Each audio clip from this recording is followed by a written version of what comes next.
Hello, girls, guys, or otherwise. This is Rich, and welcome to uh, Witchy Book Club Saturday. We are going through the Inner Temple of Witchcraft. If you don't have your own copy, there will be a link, an Amazon link, in the description below. And while you're down there, go ahead and click subscribe and hit the thumbs up if you like this video.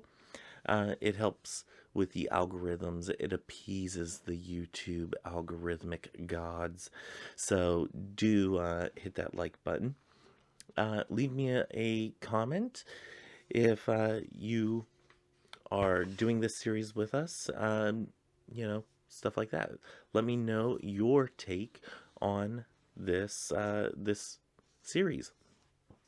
So I am doing this video on Tuesday on what I consider in bulk because I like hard dates instead of the soft dates of, the the first or the third or the second. I like the hard date of the second. Plus, it's my grandfather's birthday. He died quite a number of years ago, but today would have been his birthday, and it's also an uncle of mine's birthday, his son actually.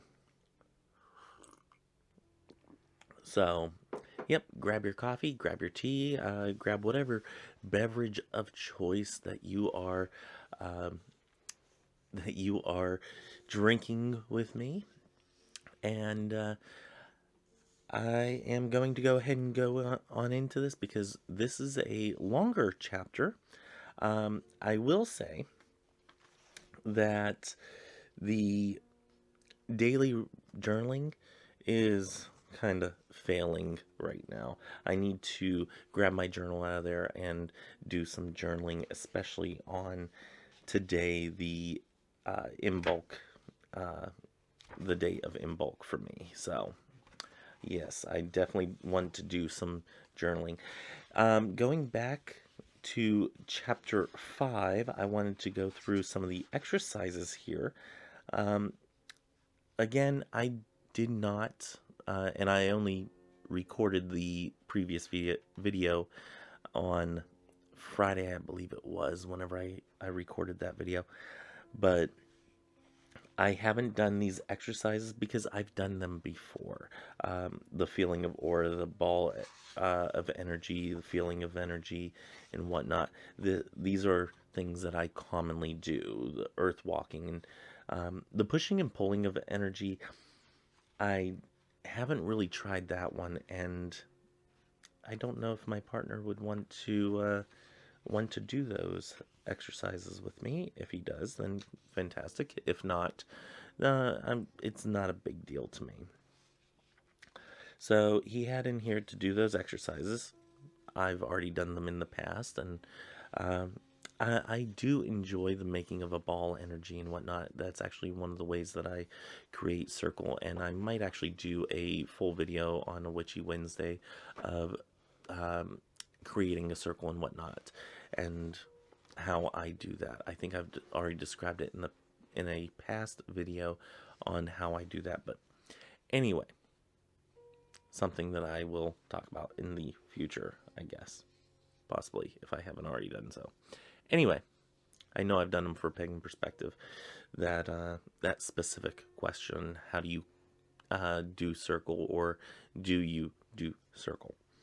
Anyway, getting on to chapter 6, it's called Lesson 2, and it is about meditation. Again, love how he opens the chapter. Meditation is one of the most wonderful paths to gnosis because it leads to so many other skills. So correct, so accurate. Doing meditation can definitely lead to other ways of doing magic and really unveiling the insights from deity. Moving on down, modern science is now proving benefits of meditation for stress control and overall health. Learning to quiet your mind and open up your intuition is the first step to more major undertakings. Again, I want to point out science is finally catching up with witchcraft. Yay! Um, Science is starting to come around and state that certain things that have been practiced and known to witches and those in the witchy community, it is finally coming around to saying, yes, this is valid. This is something that actually happens. Please ignore Jelly while she takes a bath. I kind of wanted to have her in the picture because she does love being here. So, yeah, hey, you're on camera cleaning yourself. But yes, this is my familiar. And she actually has no shame whenever it comes to taking a bath whenever she wants. Anyway, uh, he goes on to say down in this next paragraph, the first step to a successful meditation practice is to make a space for it in two ways. The first is the outside space, a place in your home for you to meditate. By designing physical space in your environment, you make the space within you for this change. One helps create the other. I totally agree. What you do outside will help reflect inside. That's one reason that I went through, and my altar has actually already gotten a little messy. I have a candle here that I bought at Five Below that I'm going to be lighting whenever this other candle that you guys can't see it, but it's on my desk. A lot of times whenever I'm in here for an hour or so, or I plan to be in here for an hour or so, I have a candle that I light, basically more for the scent and more for the ambiance of it. Let me put this on down. But that is the next candle up, and I got it for, again, it was at Five Below. I think it was $5 for that. So I also got something else that you guys will see on a Tarot Talk video. For $5, I got a tarot deck, and I'm going to be reviewing and revealing that. So yeah, I will be having that come up. Probably next month I'll do that. So yeah, it's a neat little deck that you can get for $5. Nothing special about it, but I did want to highlight that you can find a tarot deck for cheap at a Five Below. Anyway, what I was saying is cleaning off the altar, getting it prepped, and having a cleared space for your workings, or for just general meditation. This is more of a meditative altar than it is a working altar. I have a little table down here that if you guys have watched my witchy room video, I have a little table down here that is more of a working altar. That is, if I have spell work going and actively working that I'm feeding energy into or whatnot, that is what this table's purpose is. This one is more of a meditative. As you can see, I put the kneeler over here rather than over here where it was. And that's basically because if I'm doing a not a working, but if I'm doing prayers or doing a small ritual setting that is going to take place over there, I'm probably going to be kneeling as well. There's something about sitting in like this chair. It's not really a witchy chair. But if I'm going to be doing prayers during the working, I'm going to be kneeling anyway to do prayers. I do have a chair over here that I can utilize for over there. It's all in preference, but that kneeler is light enough that I can move it if I want to meditate in a chair. I want to get one of those little poof things that you can sit on. I'm intrigued by them. I kind of like the look of them, but I don't know if I have the room in here to accommodate it. As long as if it's small enough that I can have it as a small ottoman as well, I think that might work. But I haven't found one that I completely love yet. So, haven't spent the money on that. Anyway, moving on. To make a physical space for meditation, I suggest building an altar. An altar is a basic tool in the practice of witchcraft. An altar is just a workspace for your tools. As you progress on this path, specific ritual tools are placed on the altar, but at this point, you are creating a meditation altar. The tools you need are the ones that remind you of your path. Your altar can be a piece of furniture designated solely for this use, or a spot on your nightstand, desk, or bookcase. Choose a place for your altar that you can see when you're meditating. At my desk here, where you guys are actually sitting right now, I have a little shelf. And it's a shelf that's, you can go back in my videos and see the witchy room tour. I had it so it would be right next to my desk, and I had a clock and all that on it. I have basically cleared that off. I have my tarot deck on there, my my tabletop cube, a little bobblehead thing that I just think is fun. Maybe I'll show it at the end of the video. Something to hold a pen, and the piece of iconography I have of Saint Nicholas, and a couple other little sort of things like lighters and whatnot for candles. But if I wanted to, if I just wanted that as just a meditative altar, I could put a piece of statuary on there. I could put a piece of iconography of a picture of something on there, and have incense on there, a little candle, and I'd be set. That would be a perfect little meditative space, a little meditation altar, a little shelf, a little shelf where you can just put something and have it ready to go at a moment's notice. It's clean, clear, out of the way, and you can use that solely as a meditative space or as a meditative altar, and you can sit in a chair, look at it, and meditate. So, might I suggest just having a little shelf? Just be cognizant of little kitties or little kids, that they aren't able to get to it because of like fire safety and whatnot. Make sure that you're practicing good fire safety. Make sure that they can't get their hands on any candles, or that they're not going to tip over an incense whenever it's burning, something like that.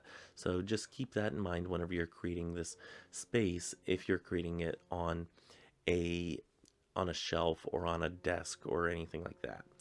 Again, if you're doing it on a desk, you can have something as simple as, a rock, a candle, maybe an incense. Perfectly fine. Moving on here. At the bottom of this paragraph, choose a comfortable room where you can mark your own territory, if only a corner. This reminds me of, I listened to the podcast, The Psychic Teachers, and one of them has stated in the past that she had, or still has, I can't remember, a walk-in closet, a small closet area that she could go into, and that was like her little meditative space, especially whenever she had small kids. And that was a place where she could go to meditate, to be alone. So even if you have to do that in a closet, sometimes that's the best way to have your own little niche. So if opening the closet doors and having a little table there, without any clothes able to catch fire and whatnot, again, practice safe fire safety whenever you're planning where to put your altar. If it's a little shelf, on the shelf over here, I can make that a meditative altar space. I wouldn't burn any candles because of the proximity to the next shelf up, but you can definitely do that. This hutch is kind of perfect for that because it has enough space that comes out that nothing is going to get hot above it. Um, it's away from a candle flame and whatnot. Something to always consider when doing an altar space. Excuse me. I'm not editing that out either.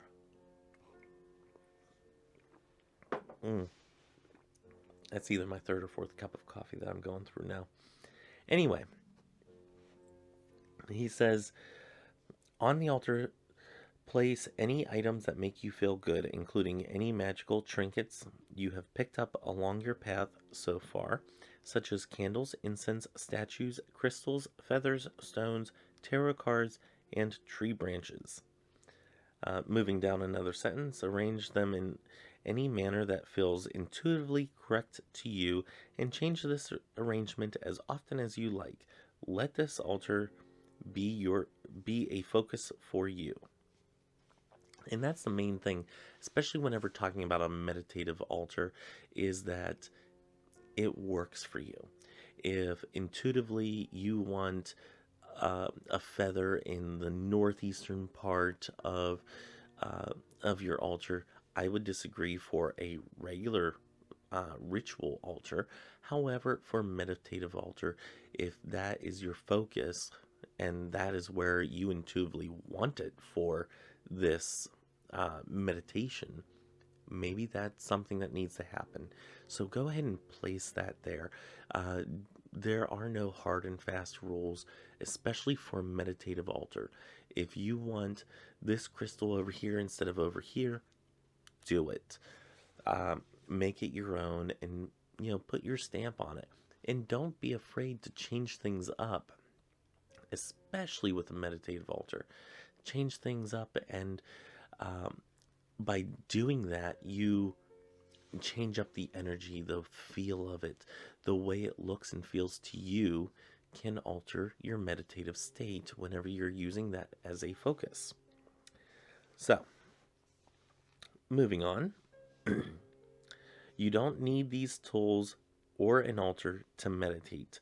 The meditation itself is an internal practice. Very important. If you don't have any of the capabilities for an altar, perfectly fine. You don't need it. You don't need to have all the little trinkets and everything. You don't need, and I don't have anything to pick up here. I was going to pick up like a crystal or something like that. You don't need a crystal. You don't need a candle. You don't need incense. Are they things that can help you? Absolutely. Do they help me? Absolutely. But is it something that you can meditate without? Yes, absolutely. You can definitely do that. You can do all of this without any tools. So, if you don't have the space, or if you're not out of the broom closet, that's fine. If you are just practicing and this is just something that you want to see if it is for you, then don't go out and buy all this stuff. If you want a candle to help you focus, then it's a candle. As long as if you're allowed to burn it, if you're in your parents' house or whatnot, or in living with somebody else, make sure that you're allowed to burn it. But if you have a candle, then and you decide that a witchy practice is not for you, you still only have a candle. It's the intention that you put behind it that really matters. So, and if you are not out of the broom closet, then a candle is just that. It is a candle on a surface in a room, and that's it.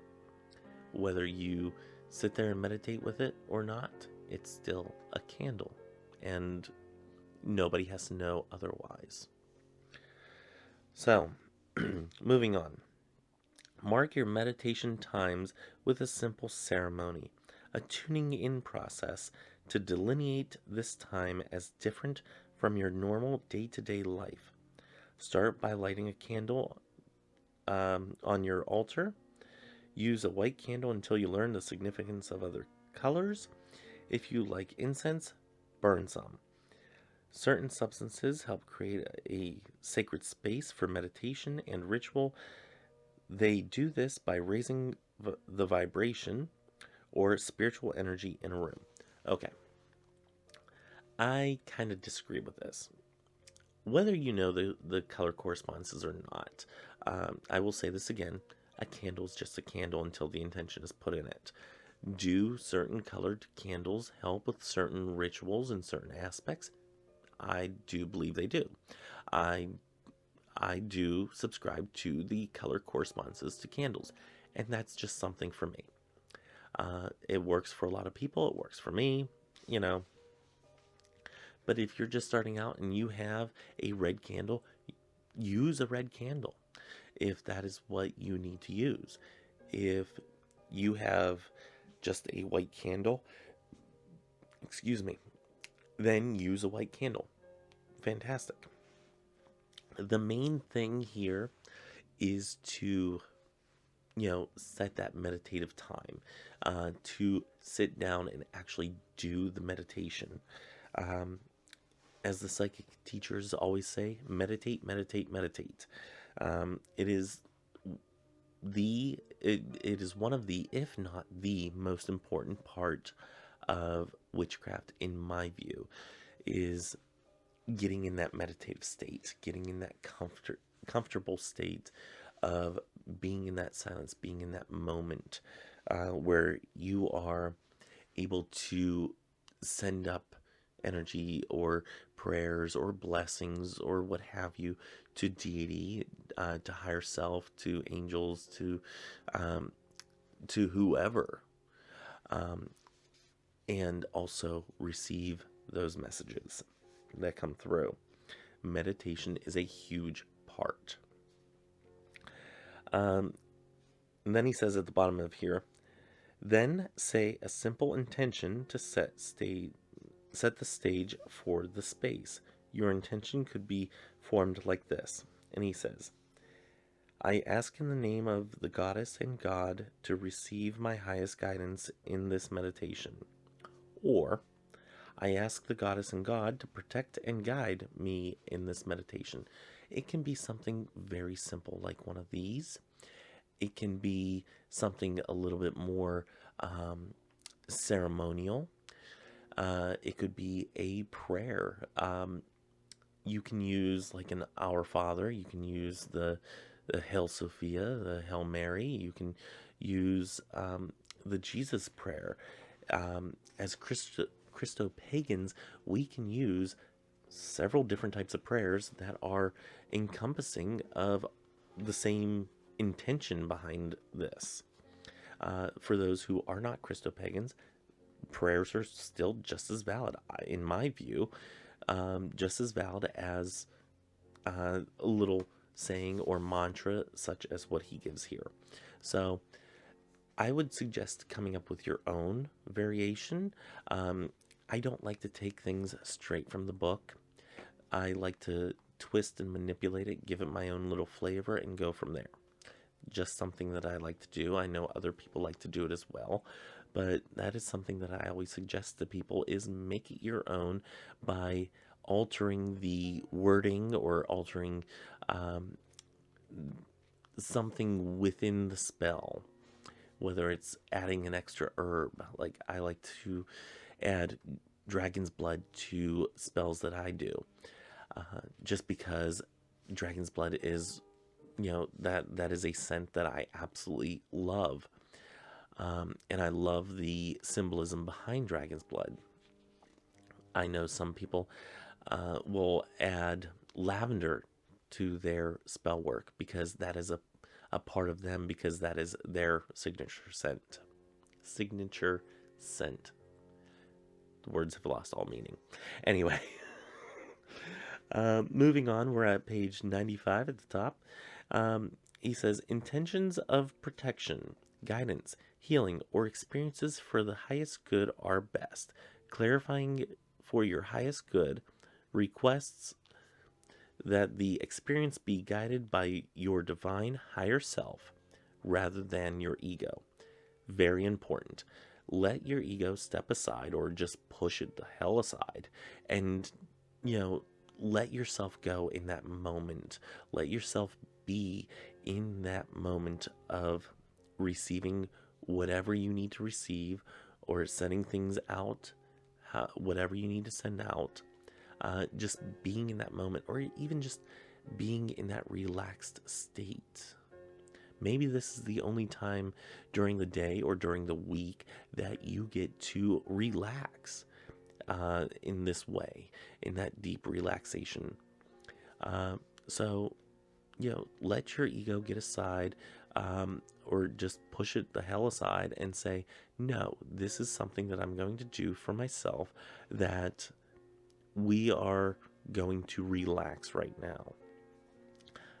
I don't care how weird it makes me feel and whatnot. And I think he actually touches on that, but I'm not sure. I might have it underlined. I know he touches on it in some part, but I can't remember if it was in the last chapter or this chapter. They're all blending. Anyway, he says, now sit down comfortably before your altar space. Posture is important. Don't strain any muscles. Me sitting like I am, I have one leg crossed over the other, and this is not a situation to sit and meditate in. Right now, I'm actually straining a muscle, and it is comfortable for me, but it's not a comfortable meditative position. Being comfortable is very important in meditative practices because it helps you stay in that space. He also says wear loose clothing. Some people wear special meditation clothes. I do not. I wear plain old regular clothes. I do have comfy pants on. I call them comfy pants because I'm fancy like that. Comfy pants. But yes, my sweatpants. I have several of these big, thick sweatpants that I absolutely love wearing around the house because they're just so comfortable. I would not suggest wearing jeans or denim because it's a little bit more constricting. If that is comfortable to you, then fine. But I would not suggest that. I would suggest something loose fitting and but also comforting in a way. In the summertime, you know, some nice shorts that, you know, are not constricting in any way. And getting away from this for a minute, I also want to say that if you are in a position where you can do so, that you can also meditate naked if that is more comfortable to you. I don't think he touches on it in this, but that is totally something that you can do if you're comfortable doing that. You know, there is nothing more natural than being all natural. And if you are comfortable and you are capable of doing it in that area, you can do it buck naked, and it's okay. Nobody's going to be there to judge you. So, and if there is somebody there to judge you, then maybe you should be putting on clothes. Anyway, then he says you can either sit in a cross-legged position, what people used to call Indian style. Nowadays, we call it crisscross applesauce. But he goes on to say, if you are more comfortable or more flexible, a lotus or half lotus position with your feet up on your thighs. The lotus position does not necessarily make for a better or worse meditation. Use a cushion for comfort and support. If cross-legged is uncomfortable, then sit up with a flat-backed chair with your feet flat on the floor. This is really tongue-tying here. Feet flat on the floor and your palms on your lap, resting on your thighs. This position is sometimes called the Egyptian meditation style because so many Egyptian statues are found in this pose. You do not want to cross your arms, and unless you are sitting in the Indian style. I don't like that term, or lotus style. Sorry for hitting the mic, by the way. You want to avoid crossing your legs too. It depends, or it tends to disrupt the flow of energy in your body. I would agree that it does uh, mess with the flow of energy in your body, but more importantly, it's less comfortable. And really, what uh, I would strive to make a point of with talking about meditation is it's all about the comfort. It's all about the being in that position, not thinking about, boy, my leg hurts right now. That should not be a thought that has to come into your mind. So, going on to the bottom of the page, you can lie down flat on your back if this if that is what is most comfortable, but be sure not to fall asleep. I will caveat this by saying that is sometimes the way that I find easiest to fall asleep. Um, I actually do like meditation as I'm in bed, going to sleep and whatnot. Some of these do work very well if you are suffering from like an insomnia bout or something like that. Um, definitely check with the doctor if you're having issues. But if you're not able to sleep one day, or if you have something on your mind that's keeping you awake at night, sometimes doing a meditation as you're in bed ready to fall asleep, sometimes that is the best way to fall asleep. And I love it. I use this all the time, especially the total relaxation one that we get into here. And I don't know if you can hear, but my stomach's growling. Yeah, I didn't eat breakfast, and it's almost 10 o'clock in the morning. So, yeah, I'm going to skip until lunch. Let's see. Hold it, please. Yeah. News alert. Mm. Top of page 96. Entering altered states, he says, relaxation is the first step in meditation and is often forgotten. Absolutely. Sometimes we are more focused on where we want to go in the meditation or what we want to do in the meditation that we forget about the relaxing. In the next paragraph, he says, breathing is a big component of relaxation. The basic technique of meditation is to observe the breath. Skipping down a couple sentences here, control of the breath, particularly through counting exercises, leads to a meditative state quite quickly. Totally agree. Okay. He has a few different exercises that we're going to go through here. And I'm only going to paraphrase this because you should already have your copy of the Inner Temple of Witchcraft. Again, links below if you do not. I do suggest that you have a copy for studying along with us.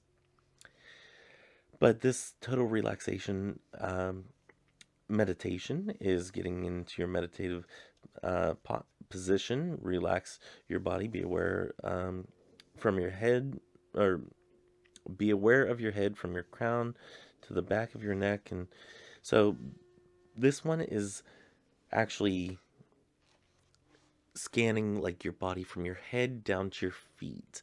And I do this, except I do it from my feet up to the head. In which one is it? Where's my? I don't even know where my copy is of the book, but it's one on Kabbalah magic. Son of a gun. Is it down here? Oh, yep. It's modern magic. The meditative ritual that they have in that book is, and I'm gonna actually hold this book up here. This is I think one of the newest editions, but maybe we have to do a book study on this one as well in the future. I kind of want to go through the Temple of Witchcraft series first, though. But anyway, if you don't have that book, great book. for as much as I've studied in it. But there is a meditative practice in there where you start from the feet up to the head. And sorry, I have a piece of fur in my nose. Thanks, Jelly. And she's looking at me like, don't blame me. Anyway, but you go through each part of your body, and you constrict it and then you relax it. Constrict and relax each body part up to your head, and it puts you in one of the most, if not the most, relaxing positions ever. If I can speak, it would be fantastic. The next one he gives is a candle meditation. You start by lighting a candle on the altar, and he says to do the relaxation ritual. Direct your gaze on the burning candle. Do not stare intently, but face the candle with your eyes open. Let your focus soften. Let the image of the candle fill your thoughts. Focus solely on the candle and stay in the moment. Do not strain your eyes. If they are tired, close them, but visualize the candle in your mind. So in this one, you are visualizing the candle even though your eyes are closed, and then you open them up, you see the candle, and then you close them again and hold that image in your mind. I've done this several times. Just trying to keep that image in my mind and see how long you can hold on to that image. He says do this meditation for a few minutes at first and build to longer intervals. When done, close your eyes, rest, and relax. And then he says you can substitute any object for the candle, recreating it on the screen of your mind. Yeah, absolutely. You can take the image of this pen, and you can visualize this pen. You can have it sitting on the desk, and close your eyes and try to pick out all the details of that pen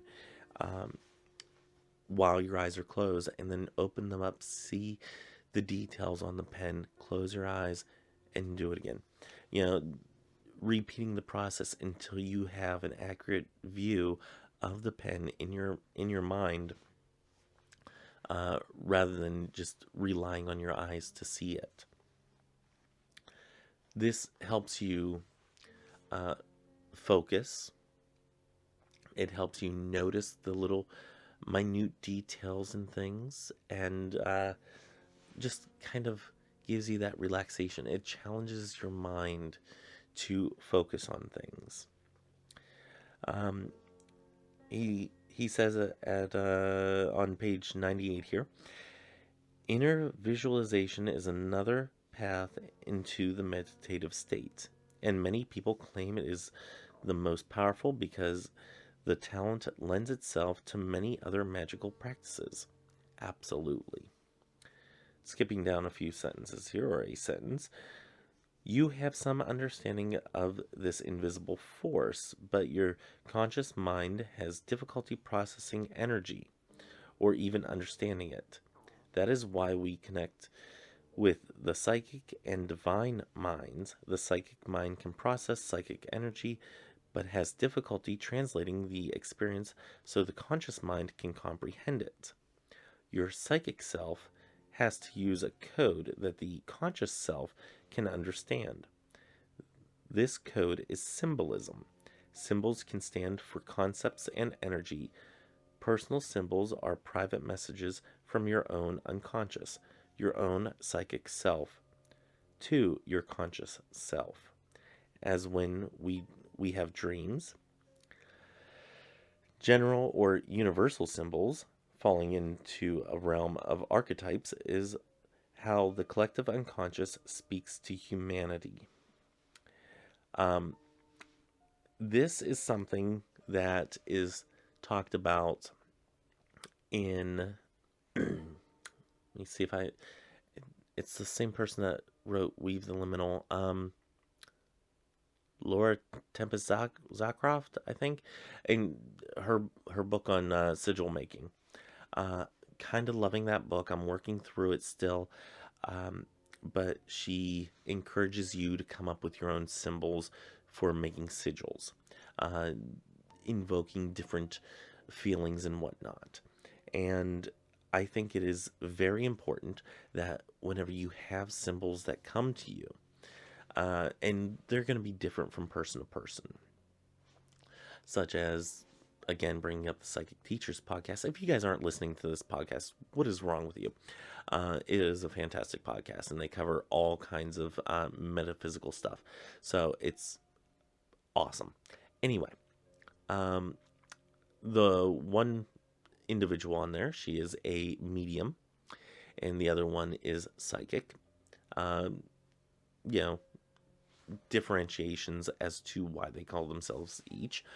And the one that is a medium, she says that she has to um, pick up the symbols and figure out, like, decipher what they mean, because she's more clairvoyant. Um, so she gets flashes of symbols. And one of the symbols that she has is, for cancer, she has a lollipop. She's had breast cancer. She's like, I know what the machines look like. I, I could have had that as a symbol. But the lollipop is what would be in the waiting room. And that is what signifies to her, anytime that it comes to her, that she is dealing with somebody that has cancer or has had cancer in the past and whatnot. So having those symbols, and whenever you get these symbols in your mind, deciphering what they mean and keeping a log of these symbols is important. Now, whenever I get symbols, I get things that are more plain, such as whenever I was I was actually trying to fall asleep, and my friend Chrissy kept on coming to me, and in this state of being somewhat asleep, somewhat awake, and she kept on coming to me, and she showed me this little box that had letters in it and whatnot, and I'm like, what in the world? So I was in Korea at the time. I didn't call her mother, but I didn't have regular messaging and whatnot. So I messaged her mother on Facebook, and I said, Chrissy is showing me a box with flowers on it and letters in this box. Don't know what it means, but here's the message. And she's like, oh, that's her keepsake box. I said, there's something in there she wants you to see. So there you go. My job's done. I'm going to bed. And yeah, I never heard anything else from that. That was just the message I was supposed to give. And that was about it. So my little symbols that come to me are more realistic. They are more of the, here's the activity that we're doing, and go from there, is basically, I keep on hitting the mic, I do apologize for that. So my symbols are more realistic. Yours may not be. Yours may be like the Psychic Teachers, where a lollipop means cancer, and that could be a symbol for you. And let me know in the comments below if you have any symbols that are kind of odd like that one. But anyway, it's all in how we get our messages. And I like that he touches on it. He only touches on it, I do believe. So, he goes on to say, visualization is the process of using these symbols. So he doesn't really talk about having these symbols and having a meaning behind it. He just talks about, there being symbols. But I would stress, definitely start making a log of your symbols. And wow, I need to get moving on this chapter, because we're almost at about 45 minutes almost. Anyway, we're going to move on quickly. Those who understand the symbols and can project them through intention, will, ritual, and yes, visualization, tap into a power we all possess but few use. Visualization is a very effective and quick method of altering your consciousness. The advantage of this method is that your psychic muscles are activated and warmed up from the process and will function more effectively in deeper meditations. Okay, so here he's talking more about using these symbols as a way of doing spell work in meditation and altering your consciousness to conform to your will. So, and then he has a counting down meditative action or the meditative practice here. And I do use this. It's basically you're envisioning a screen. And I do want to say that you can get these meditations on CD. You can totally get those on CD. And I do have mine over there for the Inner Temple of Witchcraft. I didn't buy any of the others. And I will be honest, I haven't really listened to them that much. Because it's like every time I start one, it's like now I'm just zoned out, so I don't actually listen to the whole thing. It's really quite something. Like as soon as the music starts, I'm there. Anyway, the counting down meditative state, you start at 12 and you see the number 12, you see the number 11, 10, 9, and so forth until you reach down to 1. So then you are in a meditative state, and then you count backwards from 13 to 1, and now you have entered a deeper meditative state. You can envision this, and he touches on it, and I'm only going to mention it a little bit here. But you can envision going down steps. You can envision going down a spiral staircase or something like that. That's something that he actually does here. I do want to touch on this, and I do suggest doing this meditative practice. This is actually one of the ones that I use to fall asleep to, and works very well. Whenever I do this, I actually envision, let me set that down there for a second. I envision, like, have you ever seen those drip, what are they? The drip paintings that people do where they just like fill up a cup of paint and they pour it onto a canvas and then like maneuver it. So yeah, very relaxing to watch.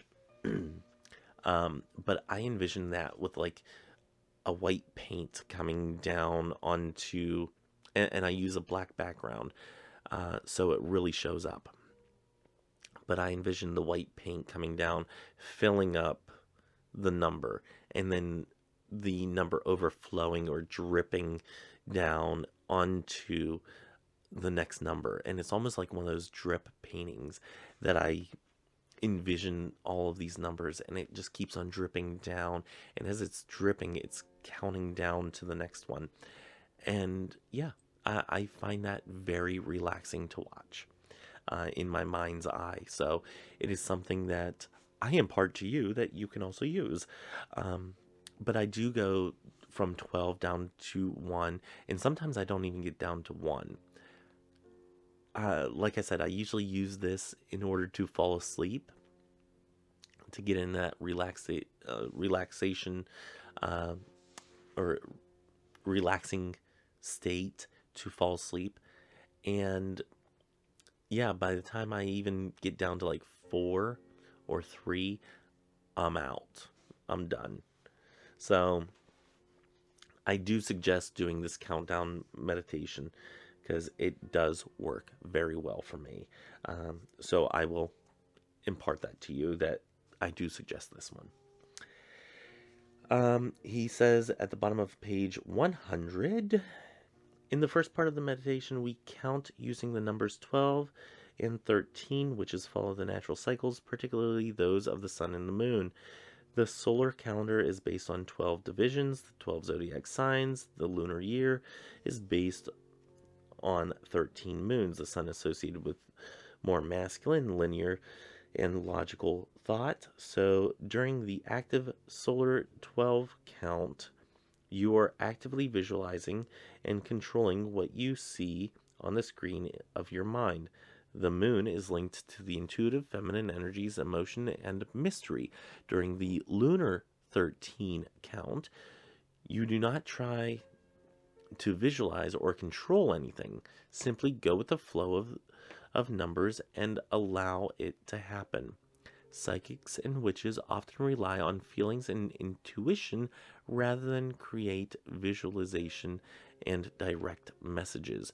Doing both counts brings us into balance with the masculine and the feminine energies within. Both are needed to make magic. Very important. I love that he gives the reasoning why we're doing 12 to 1 and 13 down to 1. Love it. As we continue, this is nearing the bottom of 101. As we continue with further exercises and meditations, we refer to exercise 9, which is the total relaxation, I think. Or no, this countdown one. Okay, yeah. Oh, and then he says there, counting down to meditative state to get into your magical mindset. If you are not comfortable with the visual countdown, you can use techniques of exercise 7 and 8 to begin meditation. Some people modify the countdown to suit their own needs. And this is where I was talking about going down steps. You can imagine going down 12 steps that you are walking down, perhaps a spiral staircase. If you are into a motion type of meditation, you can envision yourself walking down these steps. Doesn't really work as much for me. I do have a meditation that I do with the Shamanic Vision Journey by, I believe it's the Gordon brothers. I think they're brothers, I'm not sure. But yeah, love that meditation. But you are walking to a tree and you are entering this tree and whatnot. And I use that visualization to get into an altered state, to actually go to my astral altar. On the astral plane, I have my own altar set up, my own witchy area that is out in the forest and whatnot, and I love it. So you can make that a thing. And as you're taking those steps, you're counting down into that meditative state. And by the time you get down to 1, you're there. He goes on to say, whenever you complete the meditations and exercise, always end with the last few steps of exercise 9, including counting up, clearance, and balance, and grounding if necessary. These help prepare your senses to return to physical reality. The count up is very important, a very important part of the process. Do not skip it just because you become aware of the physical world before you count up. So, very important. Count yourself back up into the state of being in the here and now, being in the physical world. And then he has a basic visualization exercise. He has chock full exercises in this. You know, this book is full of exercises. And this one is, again, call up the screen of your mind. This is a basic visualization one. Imagine is like a board where you can control the drawings. And I believe we are drawing shapes in this one. Yeah, you're drawing shapes. Draw a triangle on and hold that image for a few moments, wipe it away. And then you can draw a rectangle. So basically drawing shapes, and this will help with your visualization. I keep on bumping the mic here. And then he goes on to say about using color and envisioning different objects, such as he mentions in here an orange. You know, take this orange, peel the skin, notice, you know, and while you're doing that, notice the smells, notice the feel of it. Notice all of those things whenever you're in this visualization. And then he goes into affirmations on page 104. Affirmations are beneficial statements that we make to ourselves out loud or silently to reprogram our deep levels of consciousness. You know that magic requires an alignment of the conscious mind with the psychic and divine minds. One of the methods of achieving this alignment is through meditation, quieting the inner chatter to bring us harmony. Moving on down the page here, if we think we are unworthy, unwanted, or unloved, our self-esteem falls. Feeling confident and good about ourselves is paramount when using our magical abilities. If your programming prevents us from feeling connected to spirit, our abilities are greatly diminished. When we try to connect to them, the blocks surface. When difficult feelings arise in meditations at any level, we are attempting to clear through the blocks. Clearing away the blocks through experience is important. But there is another way to tackle this problem, through direct conscious reprogramming. Because every thought you have becomes a part of your new programming. Consciously think new, helpful thoughts to replace the old programming with the new. Affirmations are the new programming. The idea of inner programming does not replace free will or conscious choice. We choose and create our own programming. Most of us have accepted a log of programming that was not of our own making. Now is the time to take back control and responsibility. Daily affirmations are a great way to instantly reprogram and the subconscious and gain greater access to your personal power. I am horrible at reading out loud. They can be done in meditation to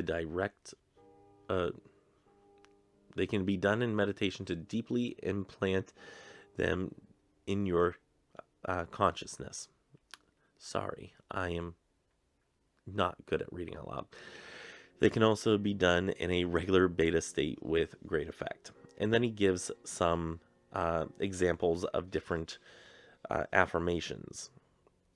He gives one such as, I love myself, I love all others, I am infinitely loved, I am prosperous, all of my senses are growing stronger every day. And they have different reasons for each one. The first one is a connection to your own spirit. This one is help clear away to great blessings. This one is for psychic abilities, and this one is healing is for healing. And one of them says, I am in balance and harmony.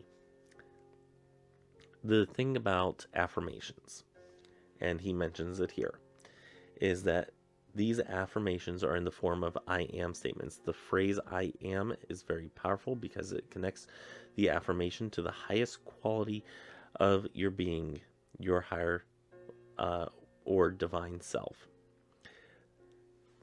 The phrase goes back to the Old Testament phrase when the divine, taking the form of a burning bush, says, I am that I am. You don't have to be Jewish or Christian or Christo-Pagan to use the power of these two simple words. In Kundalini Yoga tradition, a popular mantra, healthy am I, happy am I, holy am I. In the Silva mind control method, Jelly, don't hit the mic.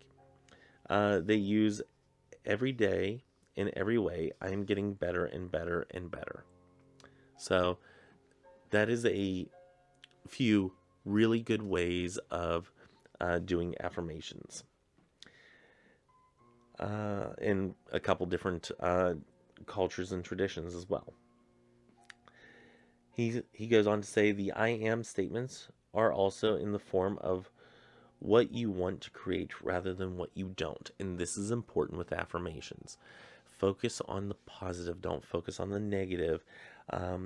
Focus on I am healthy rather than I am not sick. And there's different things that we could go on for hours talking about affirmations and how to do them so they are for the best, rather than focusing on the negative aspects, focusing on positive aspects and whatnot. He goes on to say affirmations are often said a number of times. Sets of 3 are popular for not only the pagan triple goddess, but also the conscious, psychic, and divine minds. Also, for the Father, Son, Holy Spirit. Sorry for bumping the mic again. I just can't get away from it today. Let's do that. Maybe that helps.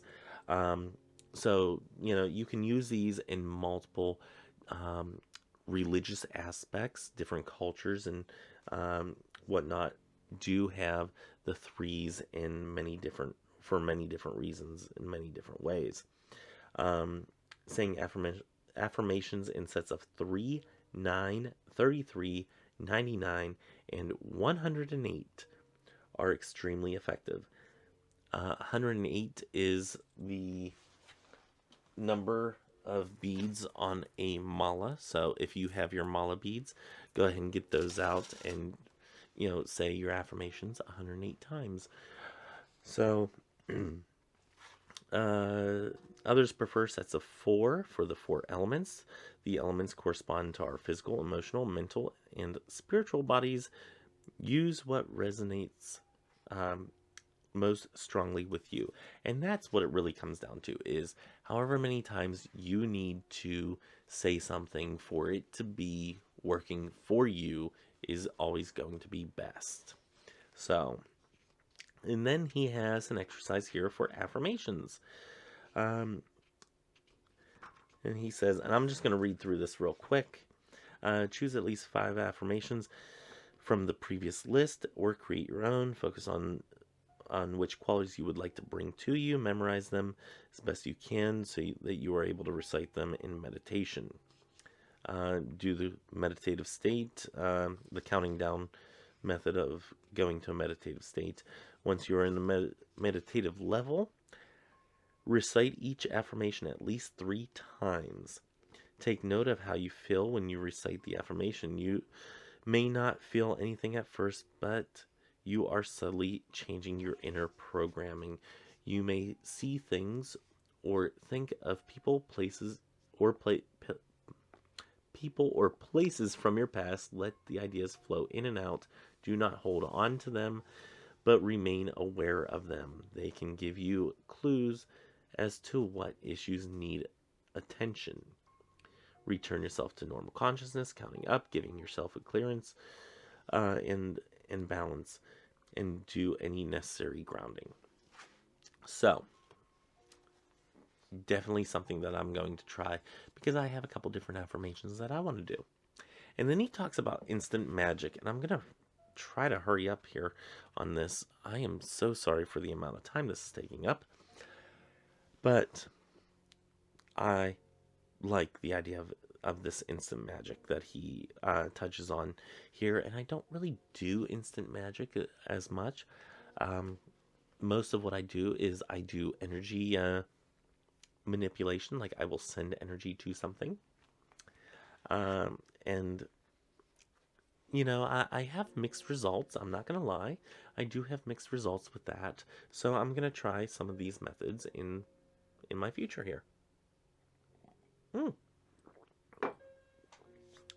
As I spill coffee on myself. My first day with a new mouth. Anyway, we're just gonna leave that there and let that dry. Whatever, don't care. If you stuck around this long, you're willing to put up with this. Anyway, going through instant magic. Oh my gosh, I can't like turn away from it. I'm just gonna sit here like that the rest of the time.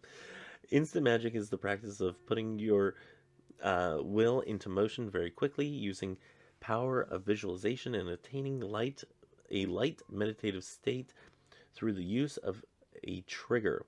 There are many names for it. The power of creative visualization, because you are projecting your will into the future to manifest, or casual magic. It is a form of magic without deep meditation, ritual, or tools and many discount it they because of that, thinking anyone can do it, so it is not real magic. But I disagree, and I do as well.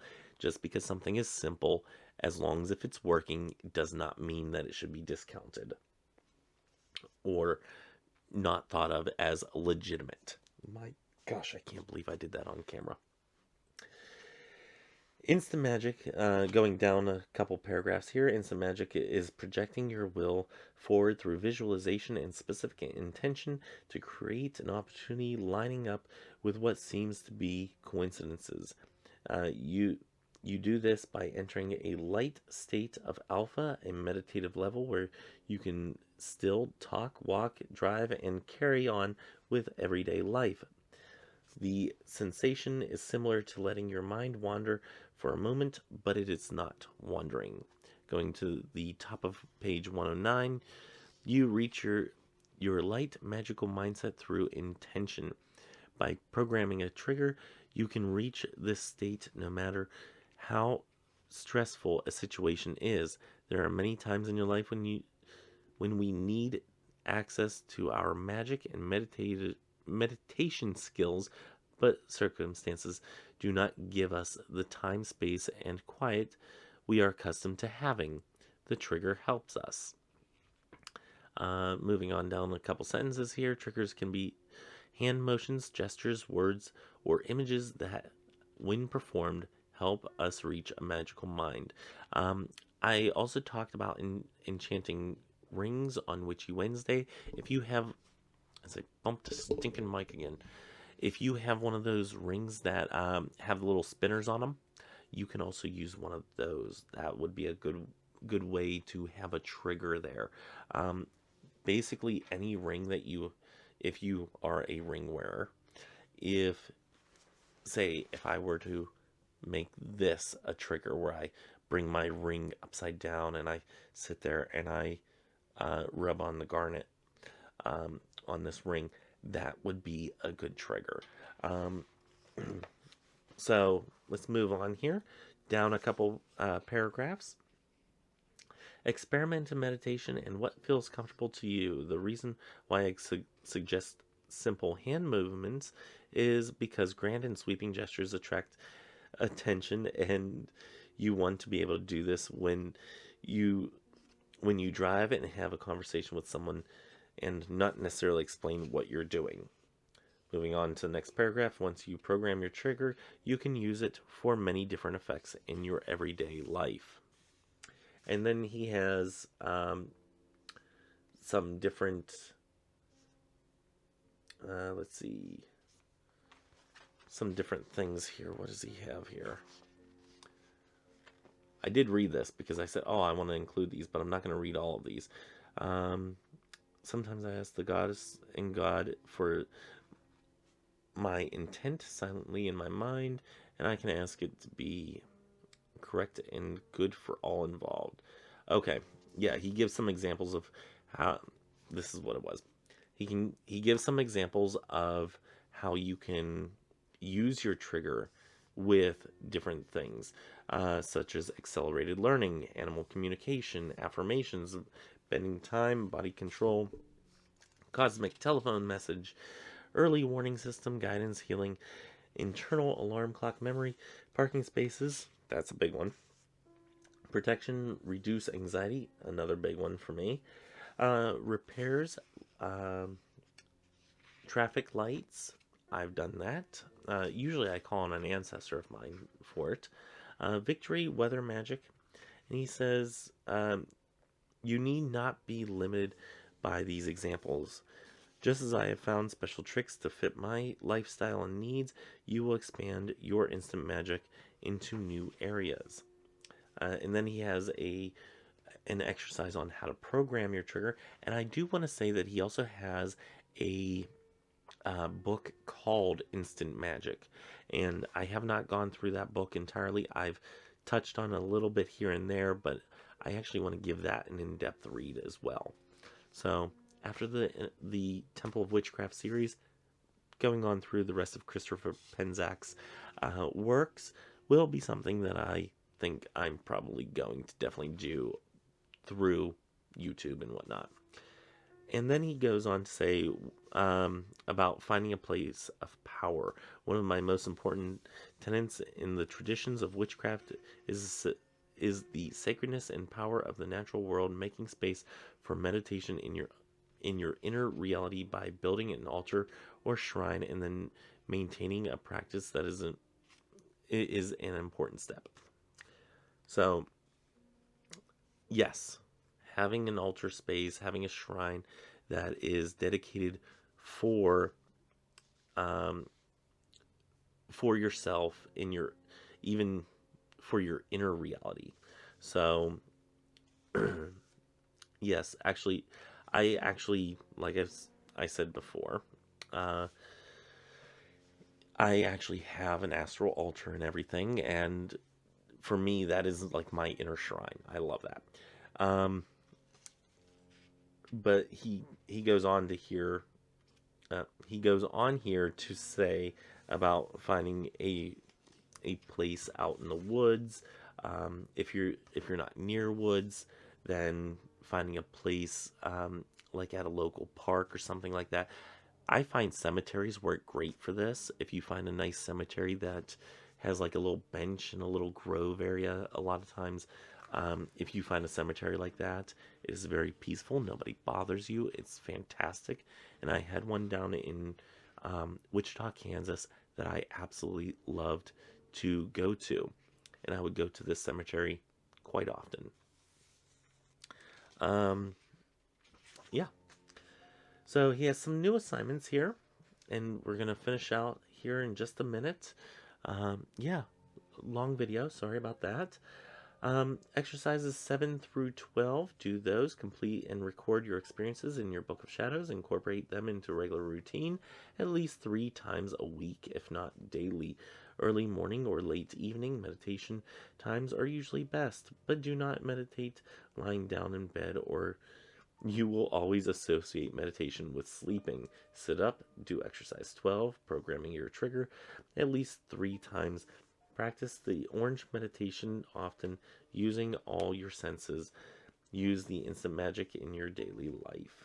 Continuing assignments of writing daily journal pages, 3 pages a day, which I am horrible at. Honor and recognize your intuition, and continue to ask questions. And then he has some tips here, and I'm just going to try to breeze through these. Prepare your space and set the mood for meditation.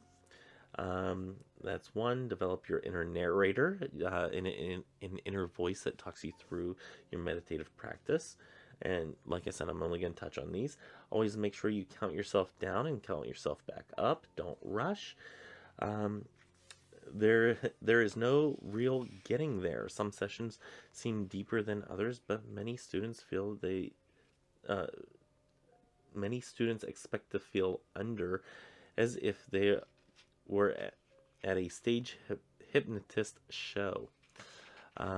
Moving on from that, you shouldn't fall asleep when meditating. I purposely meditate to fall asleep sometimes, so I kind of disagree with that. But I also agree that if you are trying to meditate to meditate, and you're trying for a different purpose rather than going to sleep, then you definitely should try not to fall asleep. And some people meditate better in the morning hours than the late, or before bedtime and whatnot. Experiment and find out which time is best working for you. So that closes out chapter 6. We're going to move on to chapter 7 next week. It's only like 9 pages, so shorter chapter. Loving that, because these hour plus videos are daunting, and I'm sure I'm probably going to have about an hour long video on that one too. Yeah, I'm not going to really edit this down that much. You guys by now know how I do on these, so if you're watching along. And yeah, so that completes chapter 6. We will be reviewing chapter 7 and talking about that next week on Saturday. Join me tomorrow on Sunday for Christo-Paganism Sunday, where we will be talking about the Nephilim or the Nephilim. And yeah, so until then, may you have love, hugs, and ladybugs. Bye bye. I still can't believe I did that.